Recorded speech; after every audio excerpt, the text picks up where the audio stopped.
Good afternoon, Jackson and Jackson Blazer readers. This is Alan Wade, publisher of the Jackson Blazer. I'm with the distinguished pastor James Hines here at Lily Missionary Baptist Church. This is a significant week for the church. Is that right, Pastor? Yes, it is. We got some great things happening. Pastor's going to tell us all about it. So get your listening ears on, and we're going to take off. Pastor, I got a few questions for you. Well, let's go. You ready for them? Yeah, I'm ready. Now, Pastor, you came behind my father, Pastor Reverend G.W. Wade. What were some of the original obstacles that you had you were only a young man, 26 years old. What were some of the original obstacles you had to overcome? Well, that's such a good word, behind. When you're behind a person, nobody can really see you.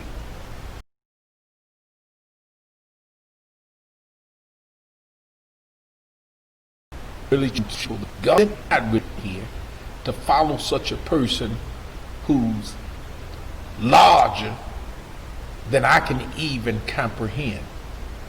I really started pastoring the church at 25. 87, I was 25, I was the interim pastor. I turned 26 that December. I was installed the pastor 88 of that March.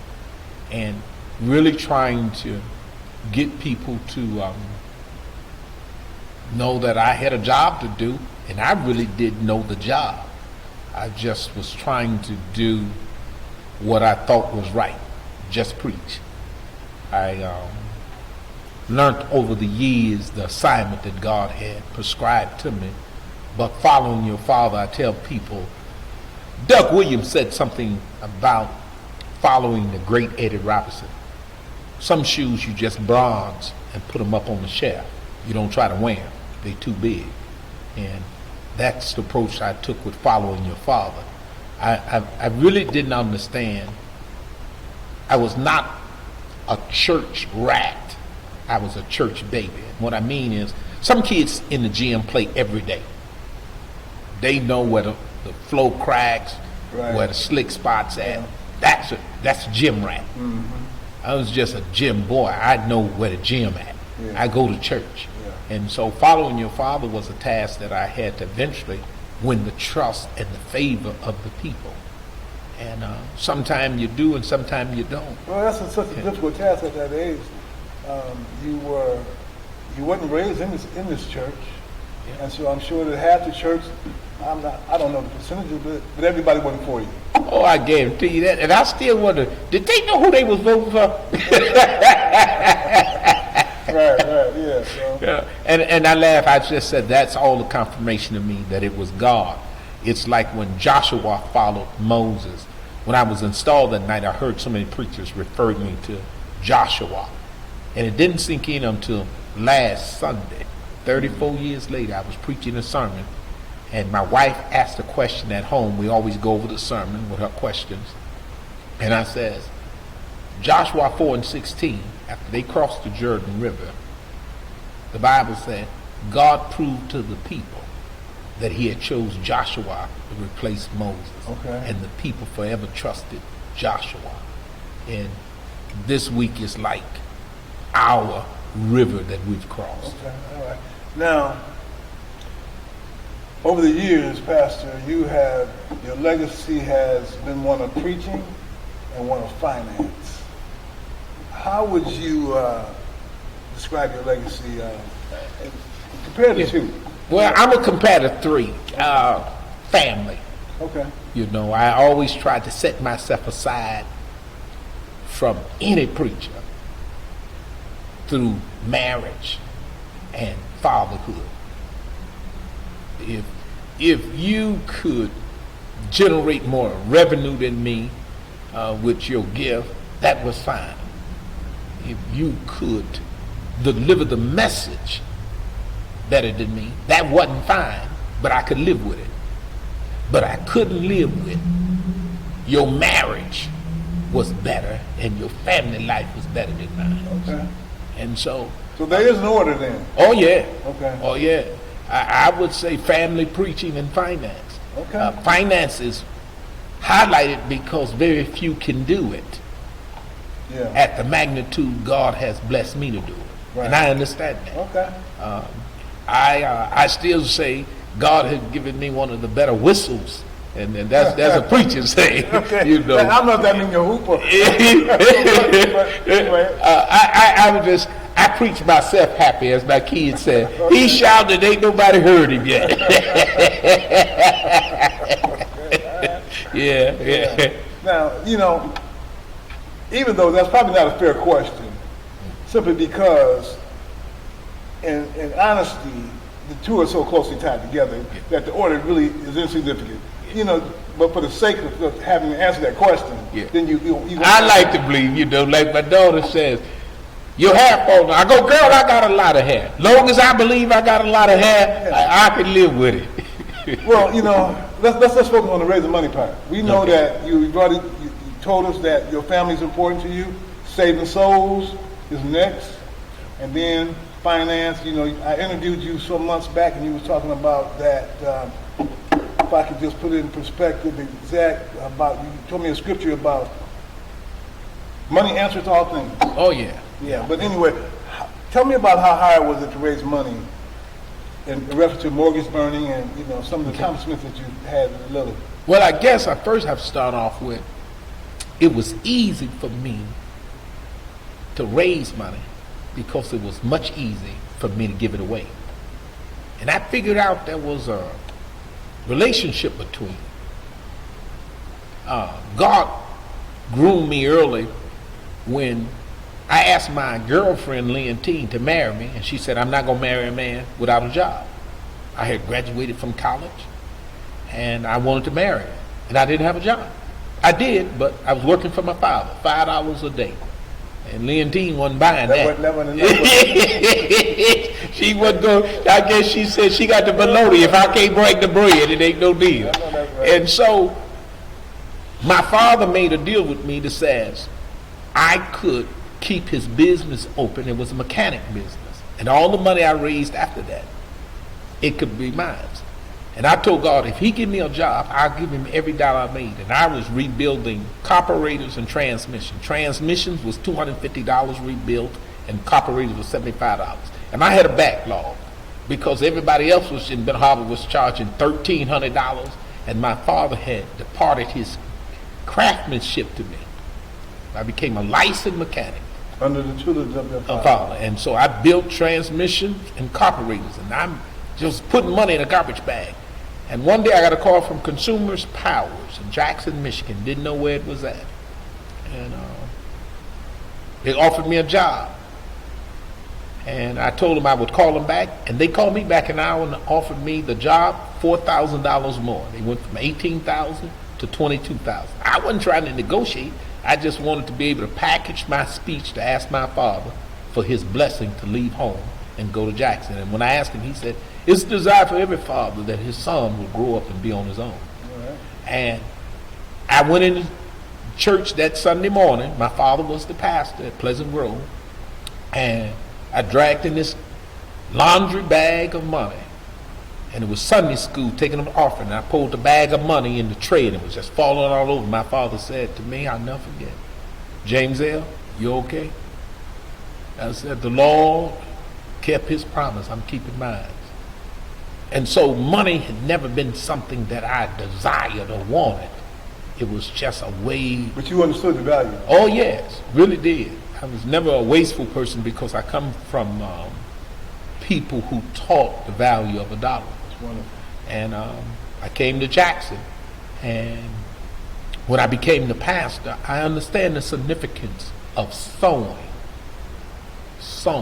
I know you and Sister Hines made a significant donation early in your ministry. Yeah, it was. She made the encouragement. I made the obedience part. God told me, give all our money away. We had $56,000. And I never forget asking her in the middle of the night, can I give all the money away to the church? And she said, we've come here poor. We can leave here poor. And that became the big avalanche, the tidal wave that ushered in all that you see now. From that act of obedience and her act of encouragement, And so it really, You know that's kind of unique. You realize that, don't you? yes, I do. Especially when I look back over history, or I see where, when the Warren Buffetts and the Bill Gates give millions, but in their perspective, it's out of trillions of dollars. Right. You know, Yeah. and I said, well, It's not the same thing. no, God just really allowed me not to fall in love with money. They And didn't, they didn't give all they had away. No. They gave a portion. Yeah. That's right. And so, you know, I appreciate whatever they did, but I understand the magnitude now of what God had put in my spirit and gave me a soul meat to help water that so God could give the increase to it. I don't want to get us off track. Is there a message that you have for young preachers in reference to finance? Yes. You're going to get everything you want, just not right now. I think sometimes they're in such a hurry to drive the pretty car, wear the nice suit, and they really don't understand. Quit killing the goose to get the egg. Let's fast forward a little bit, Pastor. Thank you for elaborating on that question. Let's talk about December 9th. Yeah. A couple days from now. It's the day that the Lord has orchestrated. The weather's going to be nice, unbeknownst to me. But it's the day the last mortgage payment. I shared with the church Sunday morning, they thought the mammoth or the struggle note was $16,500. That's what we used to pay a month. Well, we used to only take in $3,000 to $4,000 a Sunday morning.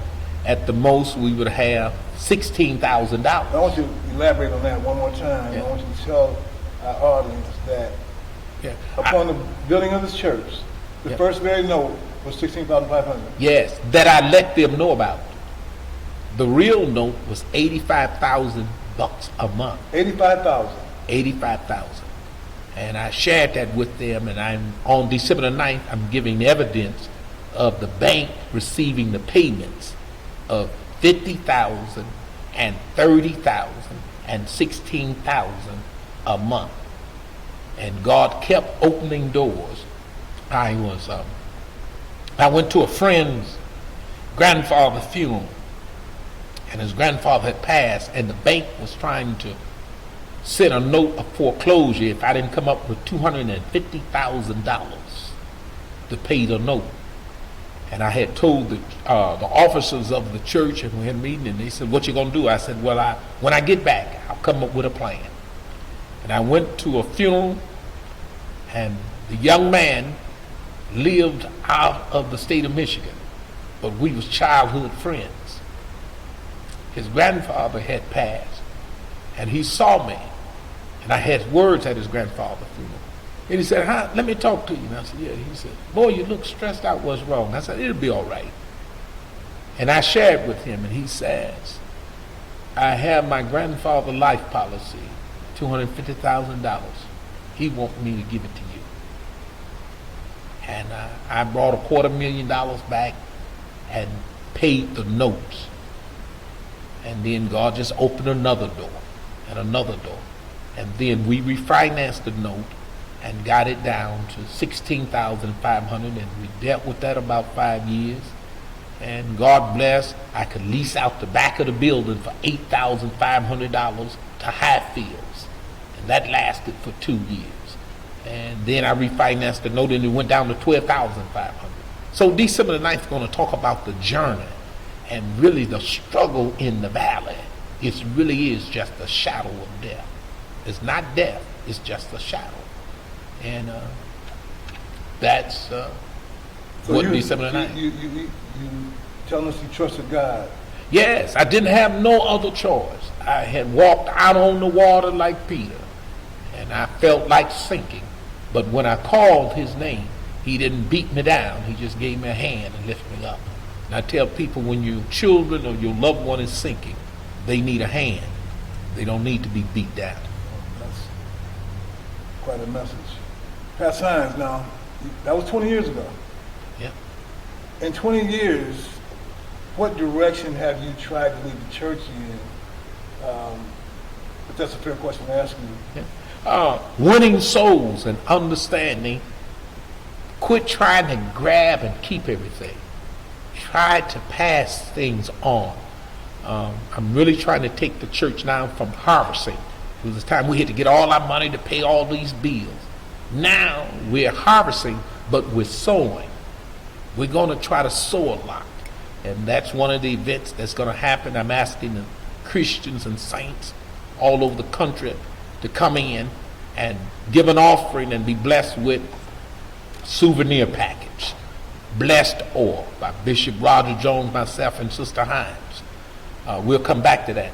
But that finance will be given 10% to African Town, Union Missionary Baptist Church. The last group of slaves that was brought to the United States was brought to Alabama. And they started a town called Africa Town. And they just proved that the evidence of the ship that they was brought in was tried to be burnt and destroyed, but it's sunk. And they're raising the ship to prove that in 1860, the last slaves came. And the last descendant of that slave ship died in 1935. But his grandchildren still go to this church. So you're saying there's some remnant of that ship? Oh, yes. Okay. 60 Minutes just did a special on it this 2 Sundays ago. Okay. And it's opening a whole Pandora box where reparations be said. Wow. Because that plantation owner owns most of that city or that county, and they're millionaires, his descendants. So this is direct revenues from slavery. Yes. And that family is just asking for that family to come to the table and says, we sorry. But they've been advised not to engage them in dialogue. And then, that's legal counsel, because they don't want to share those billions of dollars that they have profited off of human trafficking. And that will be nothing but a domino effect throughout the country. Oh, you better believe it's going to be a whole lot of people watching that case. They don't want that pendulum to swing that way. So, Pastor, I want you to comment a little bit briefly, going back to the original statement now. You were talking about leading the church in a direction. You were talking about saving souls. You were talking about the role the church plays in the community. And so, from a financial perspective, or first from a spiritual perspective, and then getting involved in social dilemmas throughout the city.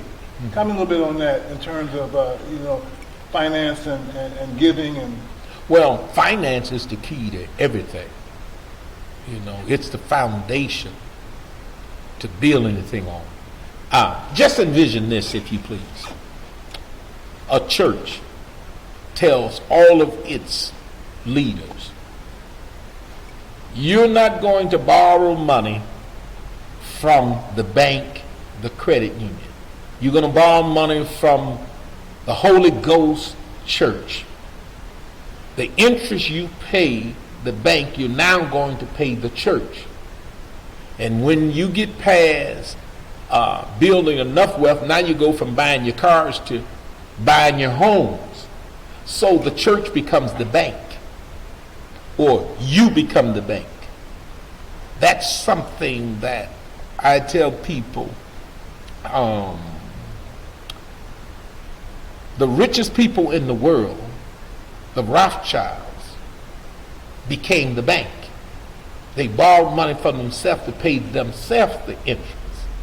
And so that same concept becomes infinite banking in a church.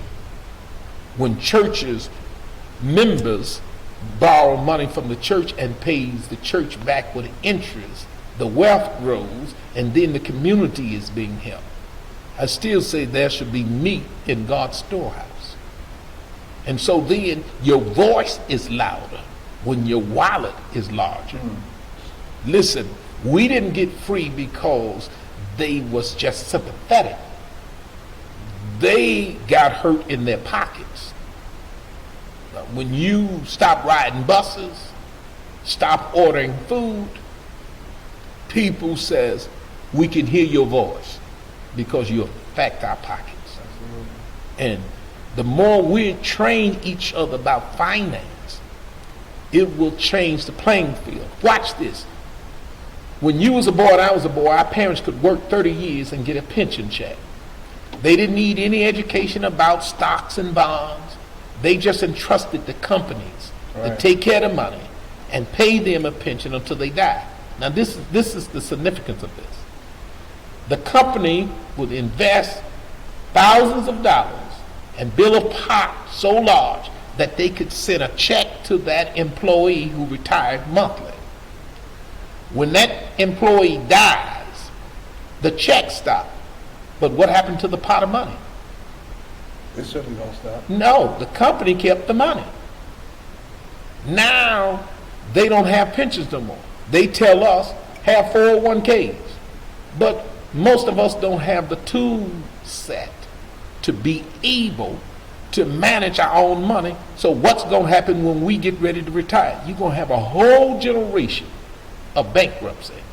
People borrowing money, they cannot project what kind of money they need 30 or 20 years from today. They're so used to right now that they'll never have it later. And that's my advice to a young preacher. You're going to get everything you want, but not just right now. Take your time and walk with the people, and the people will carry you to where you need to go. I've seen that in my 30 years. Lily Baptist is a very loving church to my wife, to my children, to myself. Right. But that wasn't always so. But it's like any marriage.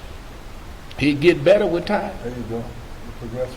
Yeah. Yeah. All right. Well, Pastor Hines, thank you for sharing this time. You want to tell us one more time about December 9th and what they can do? December the 9th. Come drive by. It's Corona-19 or COVID-19. It's a drive-by. Have your confession with God.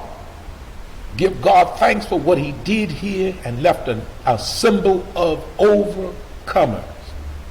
God's going to bless you. You're going to see it. God's going to bless you. You can come under the tent, grab a mortgage, put it in the flame that I'll have lit. Burn your problems with our debt being burned. Take some blessed oil. Bishop Roger Jones was the prophetic preacher. He did not even know. He said one day, I see a man, he's going to help you. I see a church that's going to build. He did a healing service that night. And that next morning, your mother called me, late Georgia Wade. She asked me to bring the preacher to her house. I brought her. She asked him for some anointing oil. You were struggling with an addiction in your mother's mind. He gave her that blessed oil. He told her, mark everywhere your son sit. Your mother told me before she died, she know that's the reason God brought you out. And so that preacher called me this past Sunday. He prayed with me and Sister Hines over oil. He will have a presentation shown on the video. And now there's only a certain number of oils. You can be a chosen one. Come and get a bottle of oil for your family. Anoint yourself, anoint your family, that they can be blessed, and believe God for the things that your heart desires. God gonna give it to you. I'm a witness. You're looking at a 26-year-old man who had no heirs, was a root out of dry ground in Jackson, and God has delivered. And I am going to tell you that leave your offering, take your oil, take your souvenir. There'll be evidence of the $85,000 a month that was paid. You can be the owner, just give an offering, take the plaque. There'll be a picture of me and the man that he said will be with me. We both will sign the document. You can take it. And so I say to you that used to be members, are members, want to be members, or just wishing well, come out on December 9th. I'll be here from noon to 7. Just drive by, pull up on the church grounds, see the video. Let's not have interaction, but get your mortgage, burn it, get your blessing, and leave. And until then, shalom. Thank you. Thank you. Thank you, Pastor Hines.